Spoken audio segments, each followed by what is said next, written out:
ನಮಸ್ಕಾರ.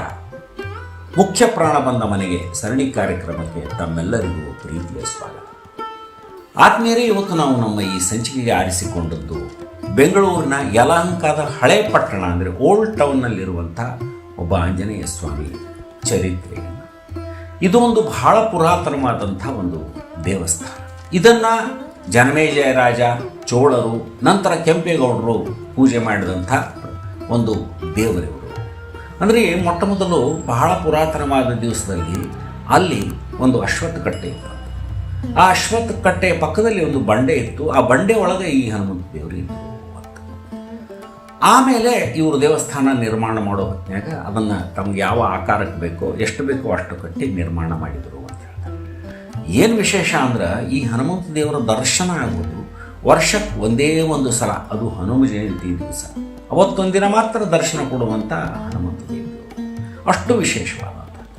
ಆಮೇಲೆ ಇಲ್ಲಿಯೇ ವ್ಯಾಸರಾಜರು ಪ್ರತಿಷ್ಠಾಪನೆ ಮಾಡಿದ ಕೈಯಲ್ಲಿ ಶಮಂತಕ ಮಣಿ ಹಿಡಿದಂಥ ಒಬ್ಬ ಹನುಮಂತ ದೇವರು ಇರ್ತಾರೆ. ಅದು ಒಂದು ವಿಶೇಷ.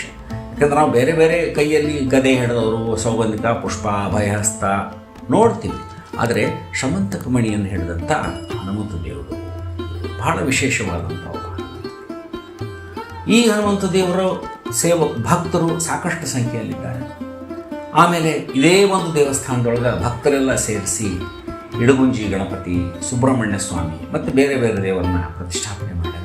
ಇನ್ನೂ ಒಂದು ವಿಶೇಷ ಅಂತೇನಪ್ಪ ಅಂದರೆ, ಅಲ್ಲಿ ಒಬ್ಬರು ಬಹಳ ದೊಡ್ಡ ಹಿರಿಯ ಭಕ್ತರಿದ್ದರಂತ. ಸುಮಾರು ಒಂದು 60-70 ವರ್ಷದಿಂದ ಅವರು ಸುಂದರವಾದ ಒಂದು ರಾಘವೇಂದ್ರ ಸ್ವಾಮಿಗಳ ಫೋಟೋವನ್ನು ಬಿಡಿಸಿಕೊಟ್ಟಾರೆ, ಪೇಂಟಿಂಗ್ ಮಾಡಿಕೊಟ್ಟಿದ್ದಾರೆ. ಆ ಫೋಟೋದ ಏನು ವಿಶೇಷತೆ ಅಂದರೆ, ನೀವು ರಾಯರನ್ನು ನೋಡಿದರೆ ಅವ್ರು ನಿಮ್ಮನ್ನೇ ನೋಡ್ದಂಗೆ ಅನ್ನಿಸ್ತದಂತ. ಆಮೇಲೆ ನೀವು ನಗುಮುಖದಿಂದ ನೋಡಿದರೆ ಅವರು ನಗುಮುಖ ಕಾಣಿಸ್ತದ ಅಂತ ಹೇಳ್ತಾರೆ. ಅಂಥ ವಿಶೇಷವಾಗಿರುವಂಥ ಒಬ್ಬ ಹನುಮಂತ ದೇವರು. ಅಲ್ಲಿ ಒಂದು ಸಣ್ಣ ಕಮ್ಯುನಿಟಿ ಹಾಲ್ ಮಾಡ್ಯಾರ. ಅಲ್ಲಿ ಎಲ್ಲ ಭಕ್ತರಿಗೆ ಅನುಕೂಲ ಮಾಡಿಕೊಡ್ತಾರೆ, ಎಲ್ಲ ಉತ್ಸವಗಳನ್ನು ಮಾಡ್ತಾರೆ. ಈ ಹನುಮಂತ ದೇವರು ಅಲ್ಲಿ ನಿಂತು ನಮ್ಮೆಲ್ಲರಿಗೂ ಅನುಗ್ರಹವನ್ನು ಮಾಡ್ಯಾರ. ಅವರು ನಮ್ಮೆಲ್ಲರಿಗೂ ಅನುಗ್ರಹವನ್ನು ಮಾಡೋದ್ರ ಜೊತೆಗೆ ಇಡೀ ನಾಡಿಗೆ ಒಳ್ಳೆಯದನ್ನು ಮಾಡಲಿ ಅಂತ ಅವರಲ್ಲಿ ಬೇಡಿಕೊಂಡು ಇವತ್ತಿನ ಈ ಸಂಚಿಕೆಯನ್ನು ಮುಗಿಸ್ತೀನಿ. ನಮಸ್ಕಾರ. ಜೈ ಶ್ರೀರಾಮ್, ಜೈ ಬಜರಂಗ್.